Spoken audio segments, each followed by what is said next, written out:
Olá pessoal, Ricardo Teólogo Sucesso na área para mais um vídeo simples, rápido e descomplicado, hoje falando de corrosão por cavitação. Bom, esse aqui é o nome que alguns mecânicos devem ter falado para vocês, mas o que de fato é, como acontece, né, e como proteger.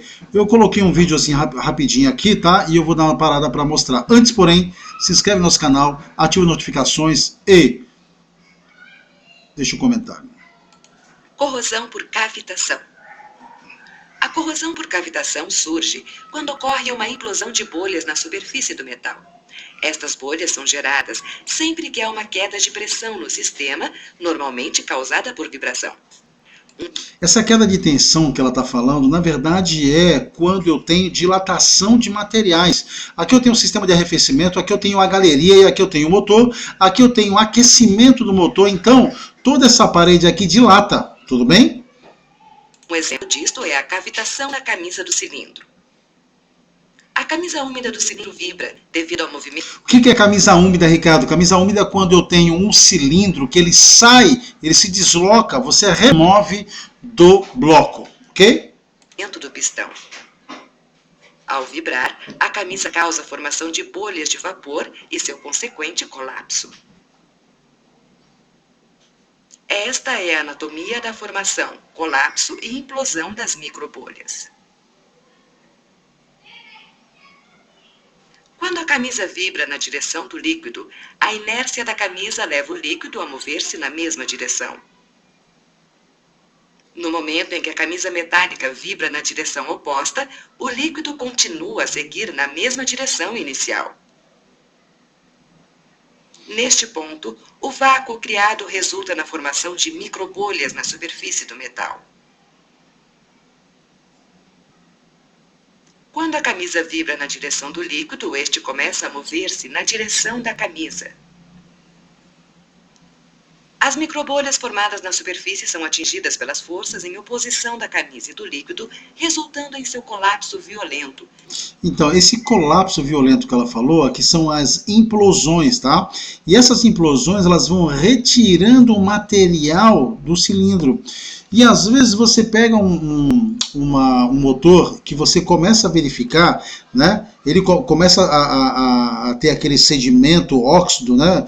Ferroso, e aí você começa a ver que está cheio de buraquinho, e às vezes a pessoa acha que aquilo ali é uma rugosidade do fabricante, e não é, que ali estavam ocorrendo as implosões, que são as cavitações, ok? Implodindo contra a superfície metálica. Esta implosão é forte o bastante para danificar a camada toda formada pelo inibidor. Isto resulta na formação de uma célula de corrosão que se propagará pelo metal. Bom, aqui eu vou encerrar falando o seguinte, né? O que acontece aqui? Essas implosões, elas chegam a varar, presta atenção, e esse jato de água, ele jorra aqui na cabeça do cilindro.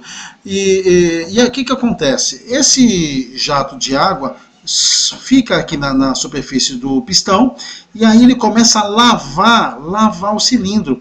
E lavando o cilindro, né, ele lava a camada protetora dos anéis, tá? Aquela película protetora que se forma na camisa, que o brunimento do motor, ele tá lá, né?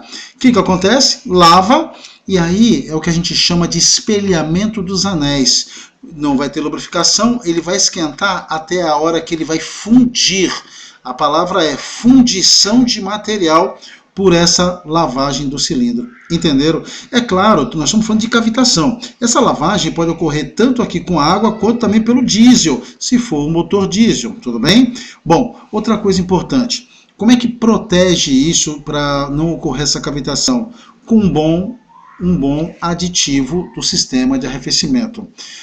Eu estou atuando hoje mais na parte náutica, e você pega motor marinizado, e eu já fui em marinas, e aí eu pergunto, né, se coloca um aditivo, e sabe qual é a resposta? Não coloca. Porque a água do mar, ela vai entrar numa parte do motor, para arrefecer, né? Arrefecer uma parte do motor, no caso ali o intercooler, né?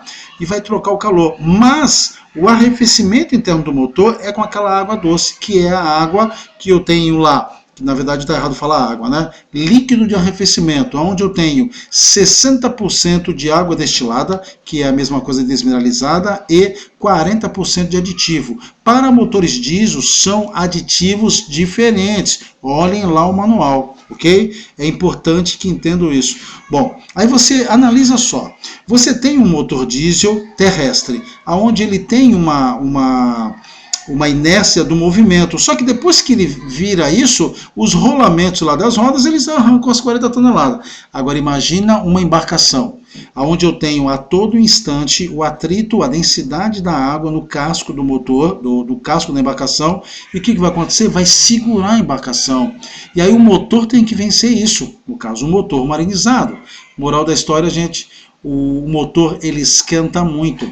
E se ele não tiver com aditivo, isso aqui vai ocorrer com certeza. E desculpa a franqueza, tem que ocorrer mesmo, né?